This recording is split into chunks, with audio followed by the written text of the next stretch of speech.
Escape to the metaverse. Better act like you know. Yeah. You are now tuned into the Matthew Rizzle show. Yeah. Escape to the metaverse. Better act like you know. Yeah. You are now tuned into the Matthew Rizzle show. Yeah. Escape to the metaverse. Better act like you know. You are now tuned into the Matthew Rizzle show. Yeah. Escape to the metaverse. Better act like you know. You are now tuned into the Matthew Rizzle show. Yeah.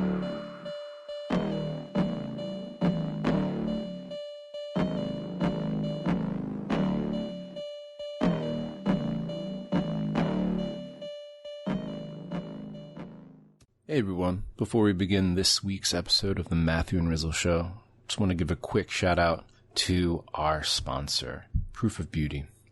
Proof of Beauty is an experimental digital experience studio. The blockchain is their canvas and the tokens are their brush. You can learn more about Proof of Beauty by checking out pob.studio. You can follow them on Twitter as well at PRRF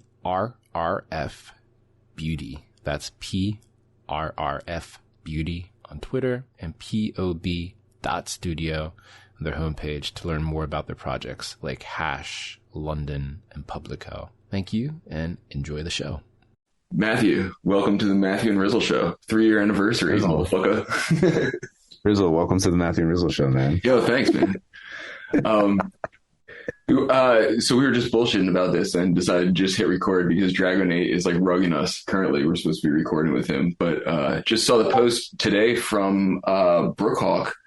It's from MLO. Art by MLO, yeah. Art by MLO, who like put us in his like history book thing, like days, important days in crypto art history. And turns out today was like the 3-year anniversary of our podcast, which is wild, man. And I don't honestly, I just made some posts about it. I don't honestly remember like how it started or why it started. I think it was something along those lines. Like you were just doing it. And then I was like, yeah, we should like do it together or something. And then like, we just never stopped or something like along those lines. Yeah. So I started off, it was just like the first few episodes were just a soliloquy of myself talking to myself, random thoughts. Yeah, it was really boring. Although Art by MLO was like gassing me up. It's like, no, man, that shit was fire. All about Art by MLO. But then I translated the Spotlight series that I was doing, the interviews with the Sentients at the time, that previously was just like a written kind of transcription. And then finally I was like, yeah, these conversations are amazing with the folks on Sent, the artists, creators, the community. So then I started recording them. Right at that time, I'd hit you up. I'm like, dude, we got to do the interview. So we did that with you. And then you came back to me and was like, yes, I want to reverse interview you. And I was like, all right, let's do it. And then after that second reverse interview, we were just like, yo, you want to like team up and like do a podcast together? And that's how like the season 2 of, at the time, what we were calling like You Deserve a Drink started. Yeah, that sounds about right. I remember that like no shot GIF that he made for my Spotlight with you or whatever. Yeah. That's like out there floating around somewhere. It's like, sick. Yeah, super epic. Yeah, man, that's about how I remember it as well. And I don't really, I don't know. It's weird. Like this is sort of how I like get involved with things and like sort of what happened with the whip too, man. Like I feel like we just started like doing it weekly, and then like I don't know, there's never really been like any point where we were like, should we take a break or like stop doing this? It was just like, now we just like do this thing, and this this is like a thing, like you're just like part of my life now. Dude, I was saying before I hit record, man, it to me it seems like a million years ago, but also like not at the same time when we started this thing, man. I remember like specific interviews. I think so it was just you and I bullshitting for a while, but then we started interviewing people, and I think it was with a Sid from Try Roll, if my memory is correct, right? And I remember it changed the show forever after that point. Yes, that's when it became like more interview oriented or whatever. And dude, I remember that night. It was night for me. You might have been in in Korea, or I forget where you were at the time, but and it was hot, and I remember sitting on my couch and it was like dark, and I'm like sweating and like interviewing Sid. And if I like think back on that moment, I'm like, dude, that seems like a billion years ago.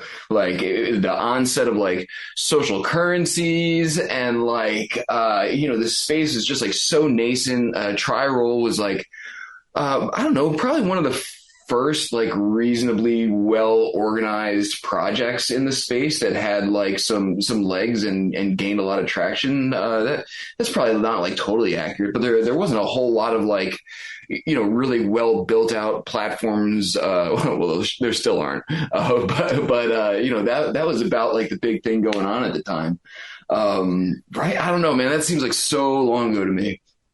Yeah. I mean, well, everything sort of like emanated out of Scent for the time, right? So we had like Tri-Roll, which sort of piggybacked on a lot of the creators that were stepping up on Scent and minting like their work on Super Rare, Known Origin, RIP, Maker's Place. And then, I mean, Marble Cards was doing something early days back then as well. But yeah, like it was so small. Like the all-time high sales were like less than $1,000, like in the art side of things. Cryptovoxels was still like black and white and gray. Like they didn't have color yet even, right? Yeah, dude, it's like the 1940s of the metaverse or some shit, like before like color TV. Dude, 1800s, man. Totally 1800s. It was wild. Yeah, and we just kept doing our thing. People kept reaching out and like, yo, let's get on the show. Getting more guests there. The Whip is when everything sort of like took off, and that's sort of when right after NFT NYC you linked up with Jim and jumped over and co-founded NFT 42 with him, and then hopped over to the Whip. It's like a whole other, we just keep layering on the shit that we're doing. It's like, another weird vehicle to do something weird and fun in the metaverse. Let's do it, play it back. And at no point is it like, let's take a break or tap out, or like, we'll be back, go on hiatus for like months on end, like some of these other projects. We just keep doing our thing. It's crazy to think of like both of our trajectory, like within the space during this whole time. Like not only the trajectory of the space, like, the podcast and the Whip has sort of been like like I was saying, man, like part of my life, like this entire time. And it's just such a normal thing. And like so much craziness has gone on like within the space during that time that these things have just been like a constant, like, sort of like the beat of the drum or whatever, like going, steady throughout the whole thing, the ups and downs and like the explosions of the space and like the influencers and like NFT NYC going from like nothing to like craziness. But also, dude, like, while all this was going on, like, I like changed careers, like co-founded NFT 42, like, went full time, like, crypto metaverse and everything. And now I'm like, just sort of like, on my own, like being an independent creator, like, within the space and everything, and yourself as well, man. I don't like want to tell your story for you, man, but like, just in the past 3 years, like your life has changed dramatically as well. Like while all this has been going on and we've sort of had this constant, thing in our lives. Dude, like when we started the podcast together, I was still like splitting time between working at Samsung and then like Scent early days. No like, kidding. Founding that. I sort of assumed you were like full-time Scent at that point. Yeah, 2020 January is when I jumped over full time to Scent, and went like full time in the metaverse. But prior to that, it was still a full time gig. Like I was getting paid, salaried, like co-founder of the project and all that good stuff. But then to see so many other folks like yourself being the main one, be able to jump into the space full time and just like live it, breathe it. It's been amazing to see because that adds so much value to the whole thing. And I mean, Scent 2.0 was a fucking shit show. Out of that, I guess like we had valuables and tokenizing tweets and stuff, which is like a fun little viral thing. But jumping over to Nifty was like another life-changing moment for me personally, just being able to work with all these artists, like helping artists sell over $250 million on Nifty and like putting the majority of those sales back into the artist's pockets. Like it's like ridiculous to think about. Help me out, dude. This is something I should like probably know, but like what, like, and I feel like I got the general idea, but like day in, day out, like what exactly do you do for or with Nifty Gateway? So since last year, it's almost 2 years since I joined Nifty. I started off as just a producer, like working directly with the artists, helping them like conceptualize their collections, like looking at the art, giving suggestions. Then are they sending you the artists, or are these people like you've sought out, or like how do they end up in your? Yeah. So it's like personal connections, reaching out to them, like asking if they want to do a drop on Nifty. We have like a nice roster of artists that had already previously released. So then working with them and just helping them shape up their actual collections. So setting the drop structure, pricing, like dialing in the details and like who they want to collect it, like whether they want things to be super exclusive and rare, or they really want to break it open and expand their collector base, like all those fine details. And then actually like deploying the collection, encoding everything. And now just managing 7 producers. I still have my own roster of like friends and family artists that I personally produce and like have a strong kind of say in like what is being released. Yeah. But now just managing the creative team, it's pretty wild.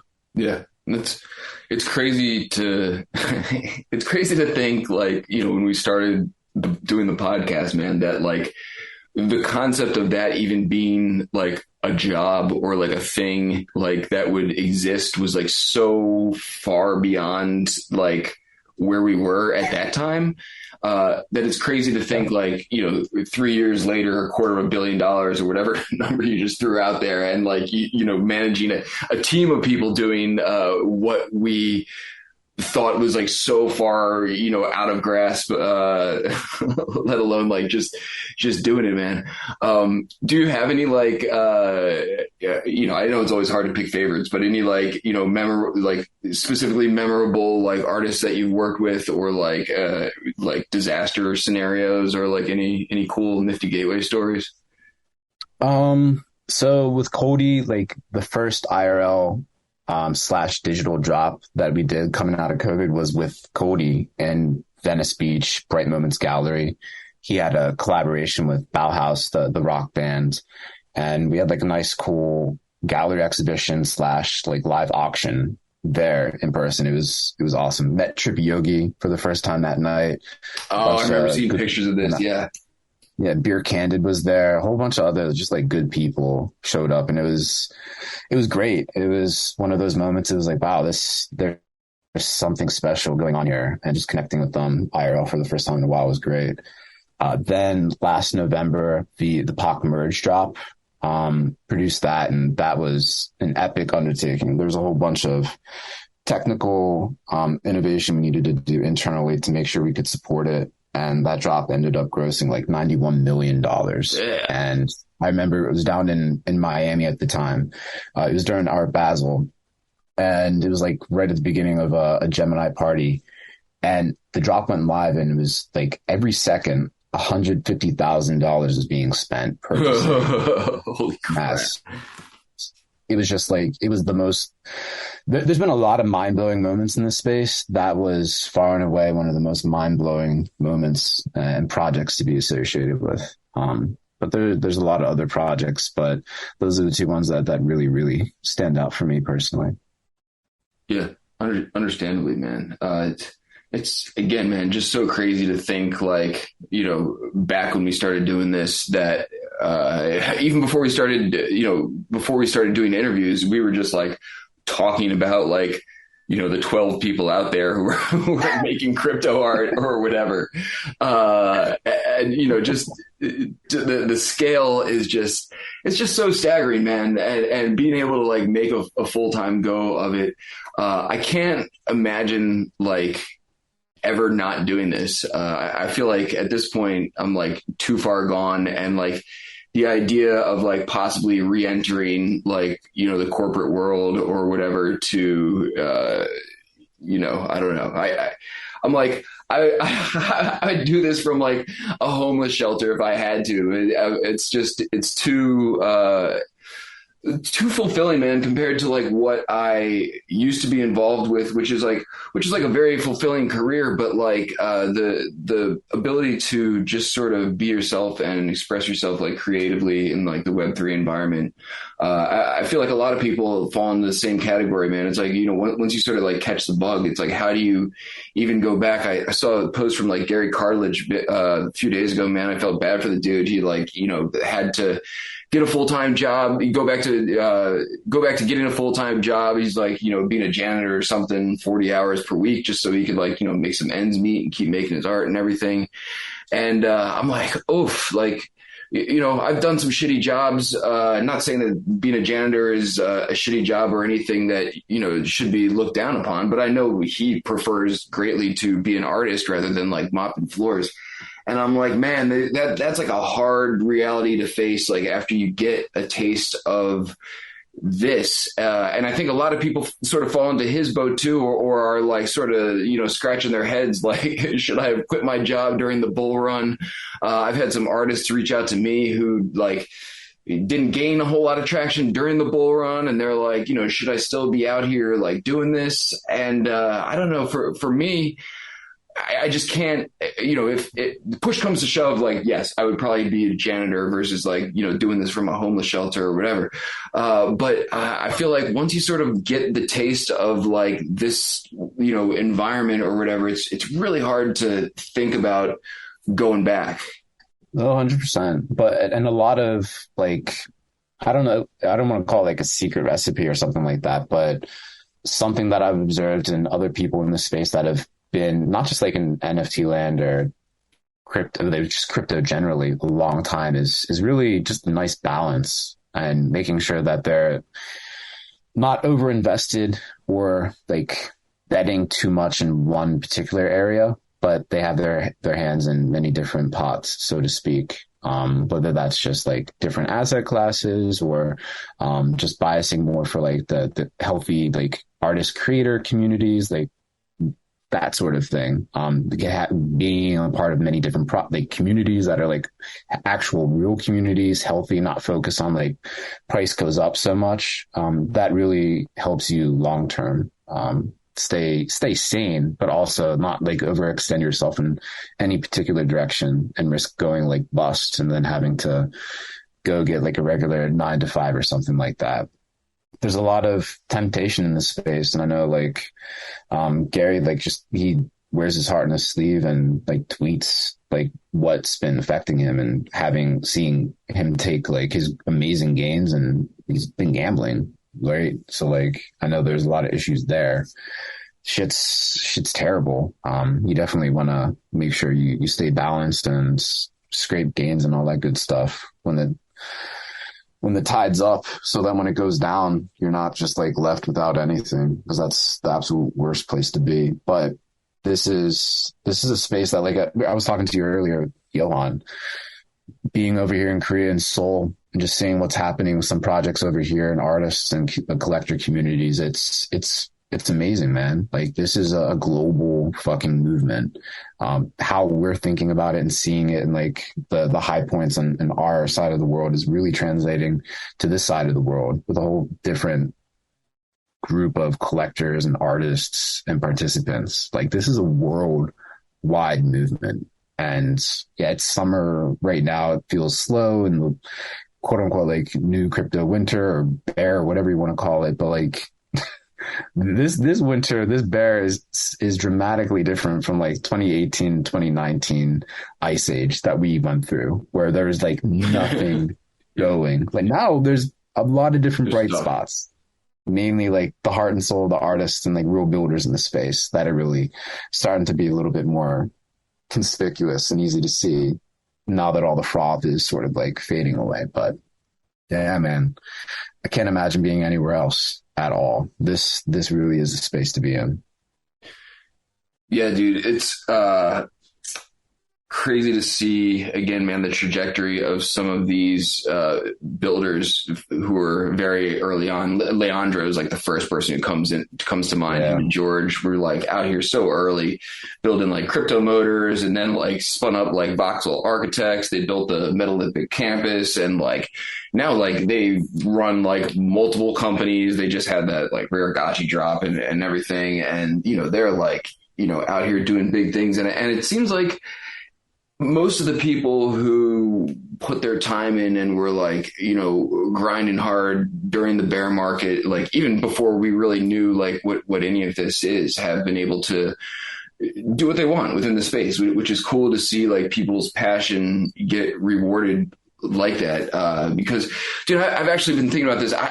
I would really love to dig up the podcast. There's some podcast of ours very, very early on where we're just sort of like postulating on like NFTs, and it comes up in conversation where, and it was when like, nothing was happening, but we could see like there was a big group of artists and enthusiasts like surrounding NFTs and the concept. And we're sort of like going back and forth and made mention like, maybe this is the thing that actually like brings crypto mainstream, because at that point crypto had been in like the bear market for a long time, and each upswing, like nothing really of any inherent value, in my opinion, having been in crypto for a long time, was like really added to the space. It's just like a lot of speculation with each like upswing in the market and everything. But then like NFTs came along, and I was like, the shit makes sense to me, man. There's like artists out here like using crypto as like a canvas, and I like these things. They have some emotional attachment to I have some emotional attachment to them. They're like in my wallet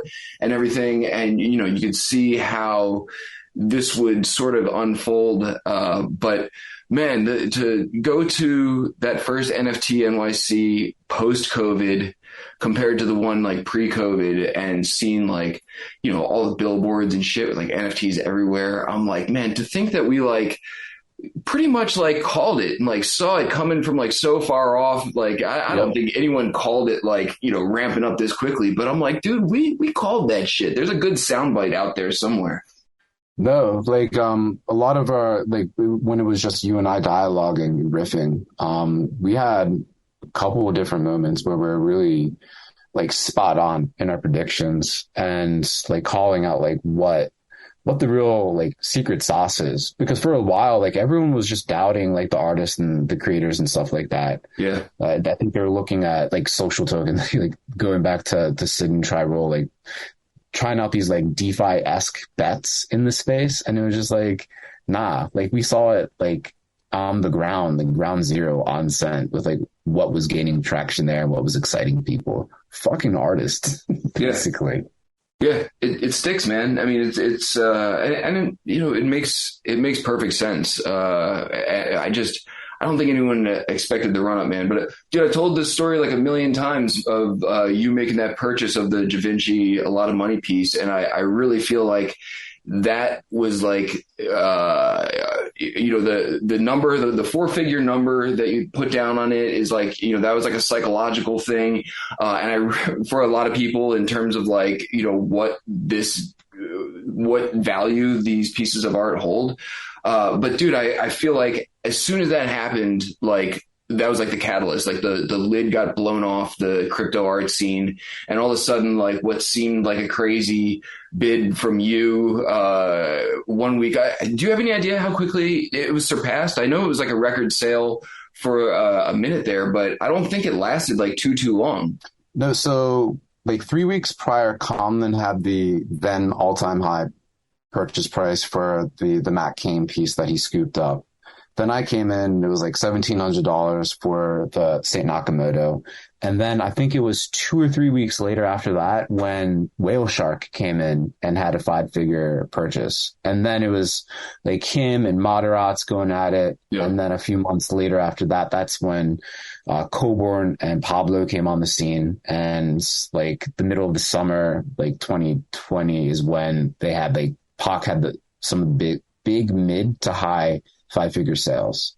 But it was really right at that point, like there was no wiggle room. If I didn't do that, like history wouldn't have been written that the same way at all. And like, I know Whale Shark talked to me about the St. Nakamoto piece and the purchase after that. And he was like, that's what made him kind of like pull the trigger and decide to come in 100%. I believe it. I believe it, man. Yeah, that seems the timeline lines up perfectly, man. I remember Whale Shark coming out of the scene. I was like, who is this dude? I was like, this is like something that we haven't experienced yet in the scene before. Honestly, man, I feel like that was like the OG like influencer of the space. Like he sort of approached the space as if he was like sort of with this like prefabricated like personality, and like sort of had like this whole like whale shark character that he played. Look who fucking decided to show up, man. We just decided to do like a 3-year like anniversary episode. Welcome to your episode that it was supposed to be, man. I thought it was 1 hour from now. I planned and everything. I'm like, oh, I still have a whole hour. I even checked before I went for a run. Fuck me. Yo, it's all good, dude. Matt, what do you want to do, man? You want to just say keep this going? Dragonate's like a part of all this history anyway, man. Maybe it weaves a nice story. Yeah, let's do that. I have a hard cutoff at the top of the hour is the only thing. I got to jump into like a waterfall of meetings, but... Okay, let's not though, dude. Dragonate. Well, let's let him jump into this, but then Dragonate like deserves his own like episode. Yeah. Okay. Sorry about that. No, good, dude. I actually prefaced this episode with like talking about you rugging us. So this is like a nice continuation of the story. Dude, I was thinking this was like a delayed retribution for us keeping him in the box. Sure, let's call it that. Unintentional, but let's call it that. Yeah, dude. So we've just been like bullshitting about like the last 3 years doing these episodes, and. Honestly, dude, thank you for your help. People who don't know, Dragonate's been helping us out with like the editing and all that stuff for a long time now, man. We should save some of our questions for your episode because I have like a lot of things that I'm interested in hearing from you. But I don't know when this got like turned over to you, man. But happy that you've been involved this whole time. Do you listen to all of our episodes when you edit them, by the way, or do you just like look at the wiggly lines and know what to chop out? No, I listen to them all. I speed it up to like 1.6 times or sometimes 2 times if I'm in a rush. And I end up having to slow things down. Sometimes I can't catch a particular name or whatever, but yeah, no, I try and go through the whole thing to get all the Twitter usernames. Right. Dude, wow. Would love to hear like what's the Dragonate take on the Matt and Rizzle show, man? Any like observations after like listening to us run our mouths for like 1 billion episodes like in a row? Like what annoying things do each of us do, or like, what annoying things? Well, if you want me to be honest. Yeah. Let's have it, dude. We're gonna come away from this episode with like a complex of like. Well, you say and like a lot, but I think that's kind of just your character, and I don't think it's going to be something that you should change or that anyone wants you to change. I think people just kind of know you as that, and it's just you. White guy. Okay, cool. That's not terribly surprising, actually. It's something that I used to make much more of a conscious effort to correct, and then like somewhere along the line, I was like, fuck it, whatever. Yeah, I do the same thing. I had this habit of while I was doing parkour, we would always joke with each other about like don't die when we do something. Yeah. Or when we try to do something we haven't done before. So that just became a thing. And then whenever anyone would mess up anything, I would just be like, how dare you? And then that just became something I would default to for every little thing. My friend started mentioning it to me last year. And I'm like, oh, I do say that a lot, don't I? So that I became super self-aware of it and had to change that. Yes, same thing. Although eventually maybe you just cross this threshold where you don't care, and then you just start saying, like, how dare you again? Tell me annoying things about Matt. What does Matt do that's really annoying? I think I'm like immune to it. Let's see. I don't really know. God damn it. It's kind of hard to. I'm sorry. It's kind of hard to pick out anything in particular. I guess I think you commonly tend to start sentences with so, or you kind of go into a. Oh, how do I explain it? You kind of go into like question mode, but sometimes before that you'll do like a love it or some sort of something word like that, and then there's a bit of a pause before you continue.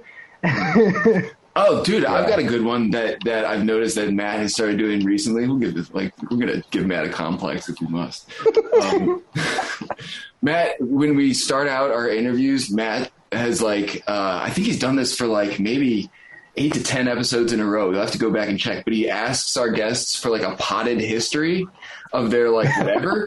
And I'm like, what is this term? I've never heard anyone that asked for a potted history of something, but somehow Matt got on this potted history thing. And so now we always ask our guests for their potted history. Matt, that's a shout out to Sam Harris. Whatever his podcast is called, he asks his guests for a potted history, and I'm like, damn, I love that metaphor. I went to plan. It's hilarious. I've actually secretly been thinking to myself, I wonder if Matt's going to do it again, and then sure enough, potted history. I think I skipped 1 week in there. I think you did too, actually. What were you going to say, Dragonate? My favorite thing is that Matt always says something to the recording lady or robot lady. And so I try and find some sort of snippet from GLaDOS from Portal 2 or something like that and put that in there. Very nice. I love those little Easter eggs. Yes, dude. I love your Easter eggs as well. Dude, do you have any of all the episodes that you've listened to, do any in particular stick out to you, or or any specifically memorable ones, or any particularly awful ones?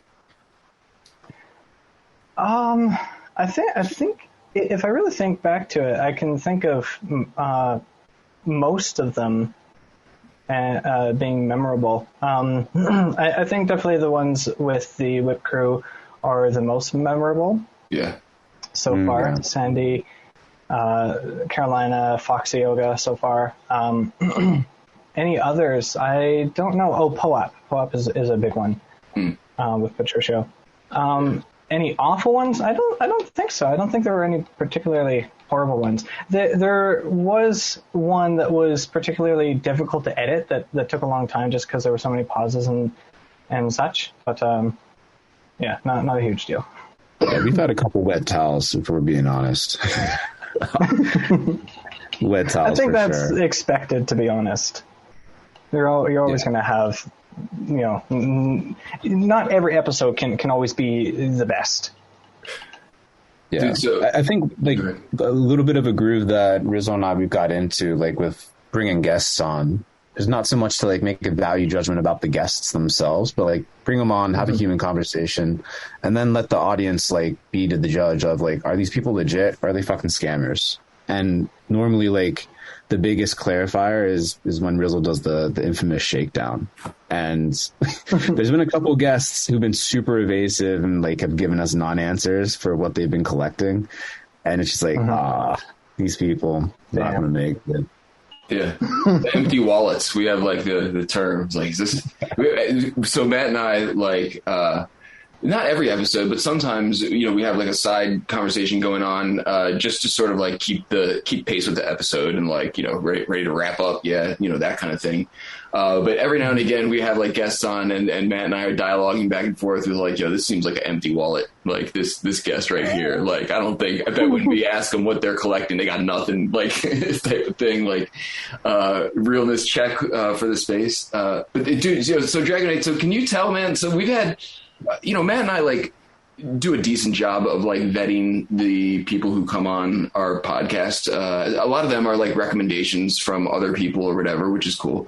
But every now and again, like some project like sneaks onto our podcast and we're like, how the hell did these people get on? This seems like total crap, like scam project. And so in the early days, it was easy, right? Because like every project we knew was like pretty legit. So we were never really in this situation where we had to like, vet people. But so then we've sort of had to like take this stance where we're like, okay, let's ask like questions that allow the guests to explain their project. And then just what Matt said, we'll let our audience sort of decide for themselves if it's legit. But that's definitely like a mode that we've had to go into like a couple times rather than like, really digging in and like directly engaging with the guests, sort of like go into like, let's just sort of serve this one up and let the audience decide. Can you tell, having like heard us a bunch of times, when that transition happens, or can you tell by like the project, or are we like pretty good about keeping it consistent? So sometimes I think most of the time it's very easy to tell by the project and by what whoever it is saying. Yeah. There have been a couple that I've been kind of thinking like, why did you guys let this person or these people on here anyway? And I'm like, this just seems really, really ridiculous.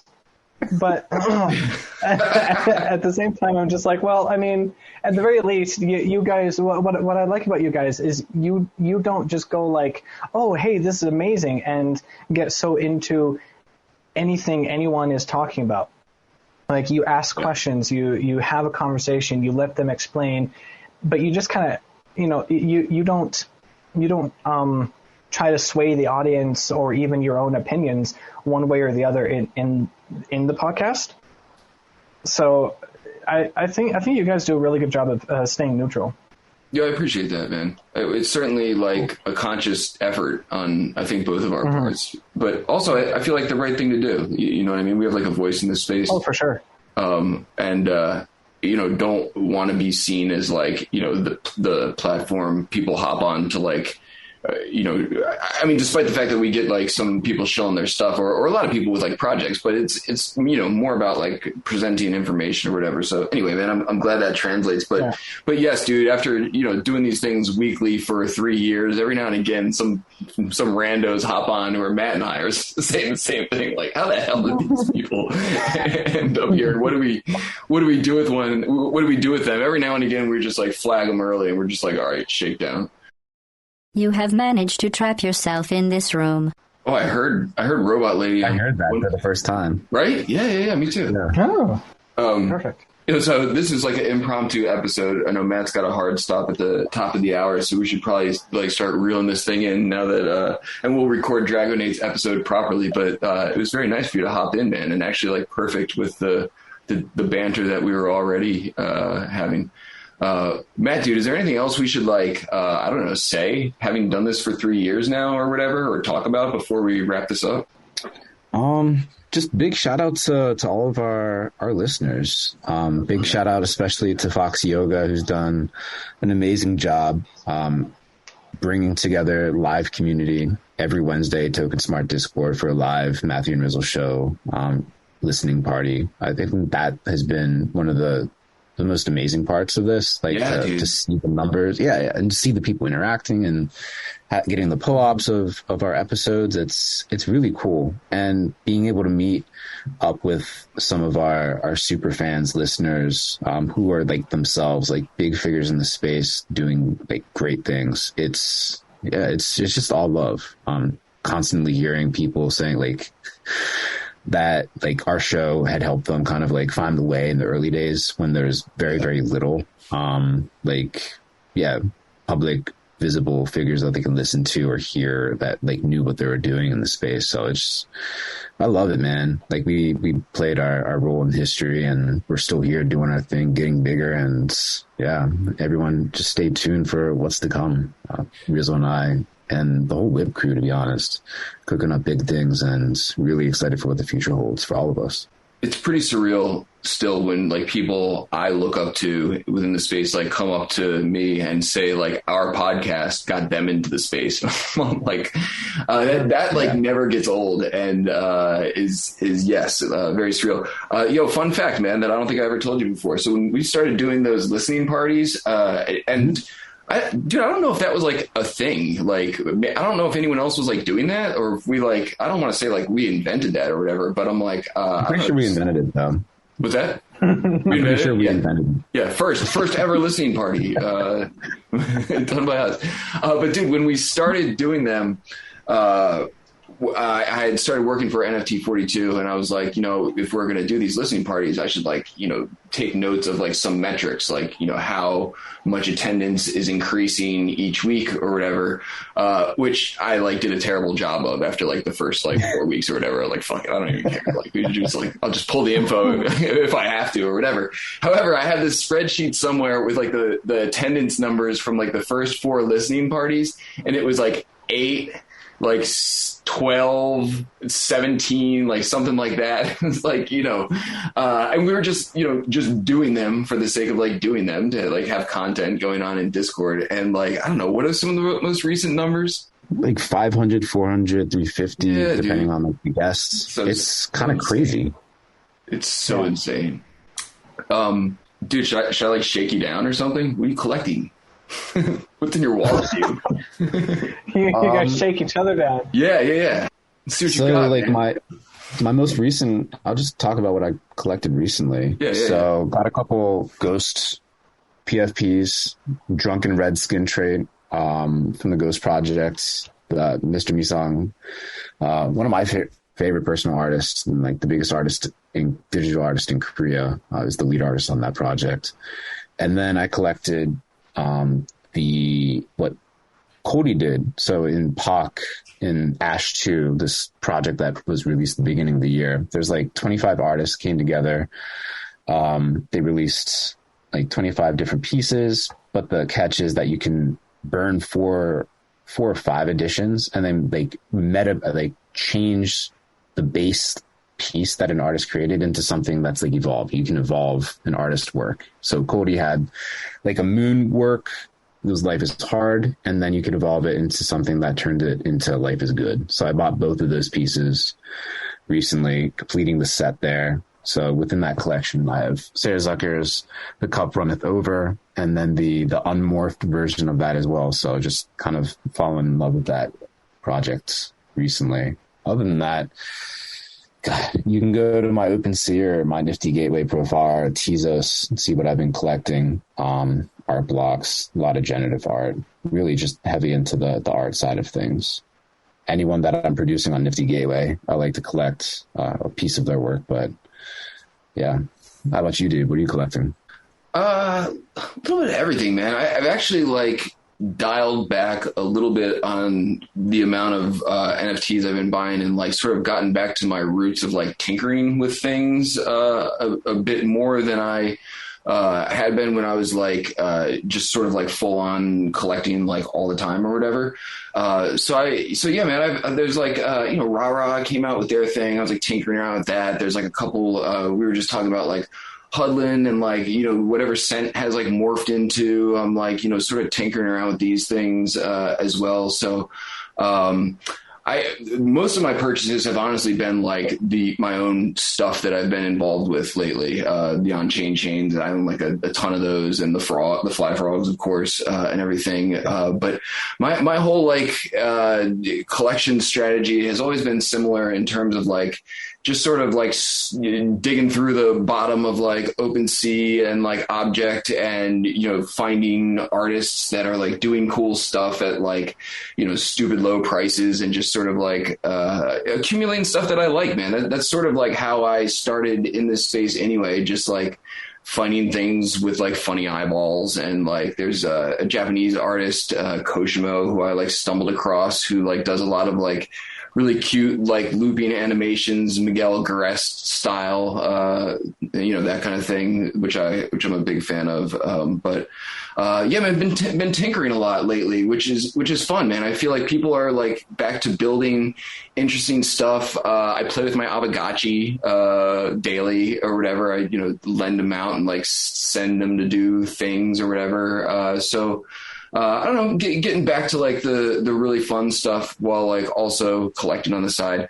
I support a lot of like our people's stuff, man. Like, the people that we sort of came up with when they do a thing. I got a bunch of eggs from Dragonate, and I think I still have to smash them though. I don't think I ever actually like smashed them. But when our people do stuff, I try and support that kind of thing. So not much has changed, man. Still out here tinkering, buying weird stuff with funny eyeballs, and now I got a handful of my own projects to tinker with as well. Amazing, man. Who wants to close this episode out? Dragonate, close us out, man. Tell us how great it's been hearing our potted history of our podcast. Terrible. No, no, it's been great. I love listening to it every week. Yo, appreciate it, man. You're like our de facto biggest fan because you have to be. You have to be. I'm still in some sort of a box, aren't I? A little. I was just about to say, it's like, damn, we never let Drago out of the box, did we? Just kept putting him in different boxes. For folks that are confused what we're talking about with boxes and Dragonate, we'll get into that more on Dragonate's episode coming soon. Yes, exactly. Matt, dude, always a pleasure, man. Fun, impromptu episode. Yeah, I always love this, brother. 3 years, man. Yeah, dude. So happy. We didn't even realize it. Before we'll blink and we'll be on year 4 doing this again. So. Oh, yeah. Frickin' flies. Yeah, dude. All right, y'all. It's been fun. We'll let Matt do his thing. We'll record your real episode another time soon, Dragonate. Sounds good. All right. Sorry about that. Later, boys. Bye, robot lady. Have a good one. Incandescent particle field across the exit.